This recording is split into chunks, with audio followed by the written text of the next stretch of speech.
सोचिए, अगर हम टाइम मशीन से 4.5 बिलियन ईयर पीछे चले जाएं, तो अर्थ बिल्कुल अलग नजर आएगी। ना कोई पेड़ होगा, ना कोई जानवर, ना कोई ऑक्सीजन और ना ही कोई इंसान। सिर्फ एक गर्म जलता हुआ प्लेनेट होगा जहां वोल्केनिक्स फट रहे होंगे, आसमान में जहरीले गैस फैल रहे होंगे और हर तरफ केमिकल रिएक्शन चल रही होगी। लेकिन फिर एक इम्पॉसिबल सा सवाल उठता है कि इस बेजान प्लेनेट पर पहली जिंदगी कैसे पैदा हुई होगी। कैसे कुछ सिंपल एटम्स और मॉलिक्यूल्स ने मिलकर एक ऐसी चीज बना दी जो खुद को कॉपी कर सकती थी, एनर्जी यूज कर सकती थी और आगे बढ़ सकती थी। क्या लाइफ एक सडन इवेंट थी या फिर बिलियंस ऑफ ईयर्स तक चलने वाली एक केमिस्ट्री का एक इनक्रेडिबल रिजल्ट था? आज की जर्नी में हम देखेंगे कि कैसे एक लाइफलेस अर्थ से शुरू हुआ ये माइक्रोस्कोपिक सफर धीरे धीरे प्लैनेट्स, एनिमल्स और आखिरकार ह्यूमन तक पहुंचा। ये कहानी है केमिस्ट्री से लाइफ बनने तक की। हमारी कहानी शुरू होती है अभी से लगभग 4.5 बिलियन ईयर पहले, जब हमारा सोलर सिस्टम भी एग्जिस्ट नहीं करता था। उस वक्त स्पेस में गैस और डस्ट के एक विजुअल क्लाउड था जिसे सोलर नेबुला कहा जाता था। ग्रेविटी की वजह से ये क्लाउड कोलैप्स होने लगे, बीच में हमारा सन बना और उसके आसपास बचे हुए डस्ट और रॉक्स धीरे धीरे टकराकर प्लैनेट में बदलने लगे। इसी प्रोसेस जिसे एक्रेशन कहते हैं, इससे लगभग लगभग 4.5 बिलियन ईयर साल पहले अर्थ का जन्म हुआ था। लेकिन उस वक्त की अर्थ आज जैसी बिल्कुल नहीं थी। सरफेस बिल्कुल पिघले हुए लावा की तरह थी। टेम्परेचर बहुत ज्यादा था और लगातार एस्टेरॉयड्स इस प्लेनेट से टकरा रहे थे। इस दौरान मार्स के साइज का एक प्लेनेट जिसे थिया कहा जाता था वो अर्थ से टकराया और इसी कॉलोनी से निकला हुआ मटेरियल बाद में मिलकर मून बना। करोड़ों साल तक अर्थ धीरे धीरे ठंडे होने लगे। पहले सॉलिड क्रस्ट बने और वोल्केनिक्स ने carbon dioxide, nitrogen, water vapour, दूसरी गैसेस रिलीज करके प्रिमिटिव एटमॉस्फेयर बनाया। उस समय एटमॉस्फेयर में फ्री ऑक्सीजन लगभग नहीं के बराबर प्रेजेंट थी। जब प्लैनेट और ठंडा हुआ तो वाटर वेपर कंडेंस होकर लाखों सालों तक बारिश के रूप में गिरती रही। इसी प्रोसेस से पहले ओशियन बने। कुछ पानी वोल्केनिक गैस से आया, जबकि कुछ वाटर रिच एस्टेरॉयड्स और कॉमेट्स के थ्रू अर्थ तक पहुंचा। अब अर्थ पर लैंड थी, ओशियन और एटमॉस्फेयर भी, लेकिन एक चीज अभी भी मिसिंग थी, लाइफ। प्लेनेट तैयार था लेकिन उस पर सिर्फ केमिकल्स मौजूद थे। अब सवाल था, क्या इस सिंपल केमिकल्स कभी मिलकर पहली जिंदगी बना पाएंगे? इस सवाल का जवाब ढूंढने के लिए हम लोगों को जाना पड़ेगा केमिकल इवोल्यूशन थ्योरी पर। जब अर्थ पर ओशियंस, एटमॉस्फेयर और सिंपल केमिकल्स मौजूद थे, तब भी एक बहुत बड़ी प्रॉब्लम थी। लाइफ अभी भी एग्जिस्ट नहीं करती थी। 1920 में रशियन बायोलॉजिस्ट अलेक्जेंडर ओपरिन और ब्रिटिश इंडियन बायोलॉजिस्ट हैलाडे ने एक रेवोल्यूशनरी आइडिया प्रपोज किया। उनका मानना था कि पहली लाइफ किसी एक मैजिकल इवेंट से नहीं, बल्कि बिलियंस ऑफ ईयर तक चलने वाली केमिकल रिएक्शन का रिजल्ट थी। इस कॉन्सेप्ट को केमिकल इवोल्यूशन थ्योरी या एबायोजेनेसिस थ्योरी कहा जाता है।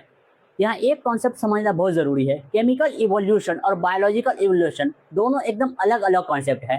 केमिकल इवोल्यूशन एक्सप्लेन करती है कि नॉन लिविंग केमिकल से लाइफ की शुरुआत कैसे हुई, जबकि बायोलॉजिकल केमिकल इवोल्यूशन बताती है कि एक बार लाइफ आ जाने के बाद ऑर्गेनिज्म टाइम टू टाइम कैसे कैसे बदली।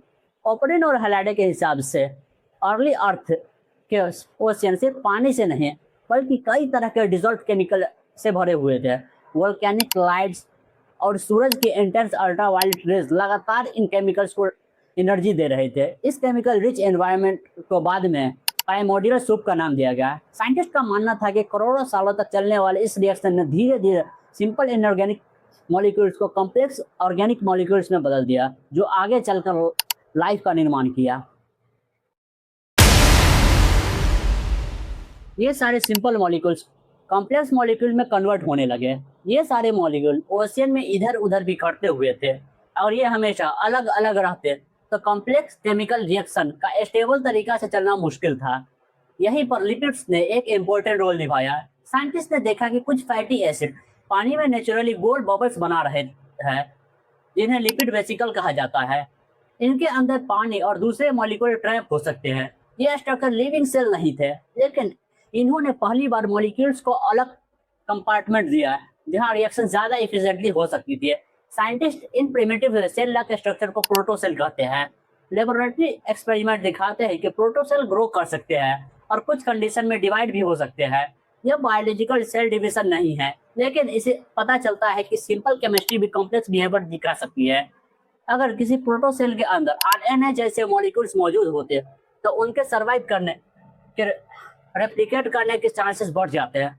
करोड़ों सालों तक चलने वाले इस ग्रेजुअल प्रोसेस में कुछ प्रोटोसेल और ज्यादा स्टेबल और इफिशिएंट बनते गए और इसी से एक दिन जन्म हुआ पहले ट्रू लिविंग सेल का।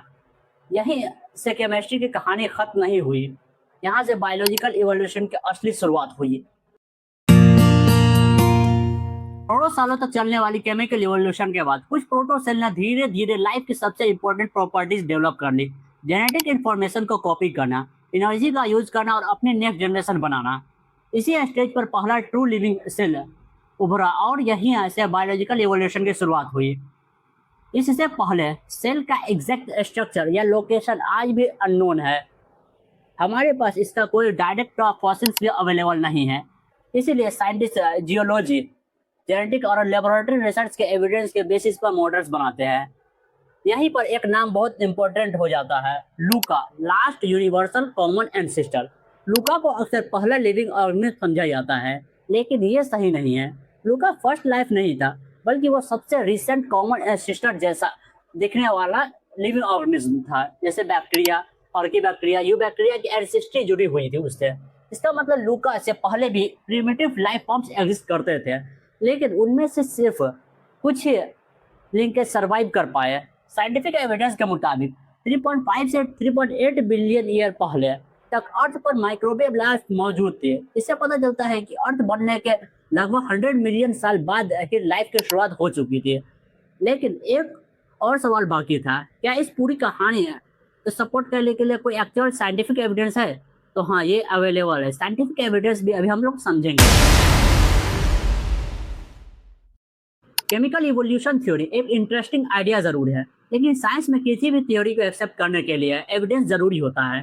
तो सवाल ये आता है, क्या साइंटिस्ट के पास प्रूफ है कि लाइफ की बिल्डिंग ब्लॉक्स नेचुरली बन सकते हैं? तो जवाब है हाँ, लेकिन ये एविडेंस अलग अलग फील्ड से आते हैं। सबसे पहला एविडेंस है एंशिएंट फॉसिल्स। लगभग 3.5 बिलियन ईयर पुराने स्टोमेटल्स मिले हैं, जो एंशिएंट माइक्रोबियल कम्युनिटीज की एक्टिविटी से बने थे। ये दिखाते हैं कि बहुत पुराने समय में भी अर्थ पर simple life of forms exist करते थे। दूसरा एविडेंस है isotope analysis. Living organism carbon के आइसोटोप को अलग तरीके से यूज करते हैं। कुछ बहुत पुराने रॉक्स में ऐसे केमिकल सिग्नेचर मिले हैं जो एंशिएंट बायोलॉजिकल एक्टिविटी की तरफ इंडिकेट करते हैं। हालांकि कुछ फाइंडिंग्स पर अभी भी साइंटिफिक डिबेट है। और तीसरा है laboratory experiment. Miller UV experiment के अलावा मॉडर्न साइंटिस्ट ने भी दिखाया है कि डिफरेंट अर्ली अर्थ कंडीशन में अमाइनो एसिड, फैटी एसिड और दूसरे ऑर्गेनिक मॉलिक्यूल्स नेचुरली बन सकते हैं। और चौथा एविडेंस है हाइड्रोथर्मल वेंट। समुद्र की गहराइयों में ये इन्वायरमेंट्स हीट, मिनरल्स और केमिकल एनर्जी प्रोवाइड करते हैं।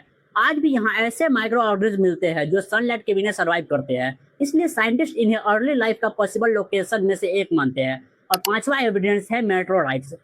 मर्चिसन मेट्रोराइट जैसे स्पेस रॉक्स में अमाइनो एसिड्स और ऑर्गेनिक कंपाउंड्स मिले हैं। ये दिखाते हैं कि लाइफ के रॉ मटेरियल सिर्फ अर्थ तक लिमिट नहीं है।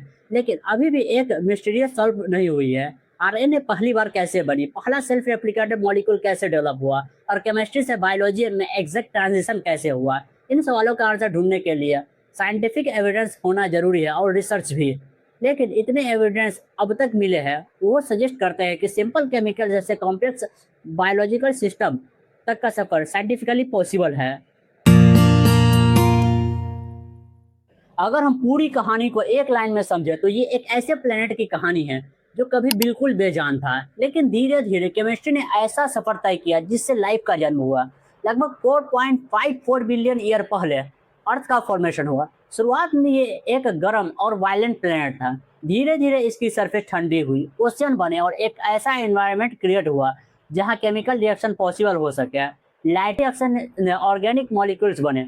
ऑर्गेनिक मॉलिक्यूल्स से अमाइनो एसिड्स, लिपिड्स और न्यूक्लियोसाइड्स जैसे बिल्डिंग ब्लॉक्स डेवलप हुए। फिर आरएनए जैसे मॉलिक्यूल बने जो इन्फॉर्मेशन स्टोर कर सकते थे, केमिकल रिएक्शन में हेल्प कर सकते थे। फिर लिपिड ने प्रोटोसेल्स बनाए जहां मॉलिक्यूल्स एक कंट्रोल इन्वायरमेंट में इंटरेक्ट कर सके। और फिर किसी पॉइंट पर एक ऐसा सिस्टम डेवलप हुआ जो अपनी इन्फॉर्मेशन कॉपी कर सकता था, एनर्जी यूज कर सकता था और रिप्रोड्यूस कर सकता था।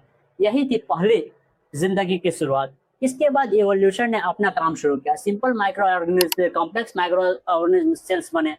उस फोटोसिंथेटिक ऑर्गेनिज्म ने एटमॉस्फेयर में ऑक्सीजन बढ़ाई। फिर मल्टी सेलुलर लाइफ डेवलप हुई। समुद्री जीव, प्लांट्स, एनिमल्स, डायनासोर्स, मैमल्स और आखिरकार ह्यूमंस तक का सफर शुरू हुआ। आज हम जो भी है वो इसी एंशिएंट केमिस्ट्री जर्नी का रिजल्ट है, जो बिलियंस ऑफ ईयर पहले एक यंग अर्थ पर शुरू हुई थी।